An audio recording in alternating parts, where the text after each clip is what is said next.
How to search for follow requests in Threads. Hi guys, so in this video I will teach you how to search for follow requests in Threads. So if you want to learn how it's done, just watch this video until the very end. It's pretty quick and simple, so let's go. So in order to do this, what we need to do is just click on Threads right here, and then this follow request only applies to private account. So let's check first if we're a private account.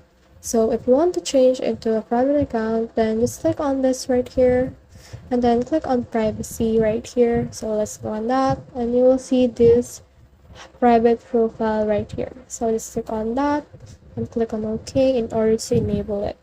So once you have a private account, then people can actually request to follow you.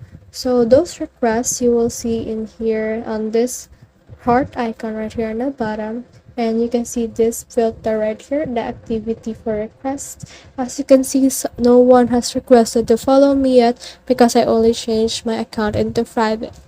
So if you have private follow requests, then you can either confirm or hide those follow requests of them.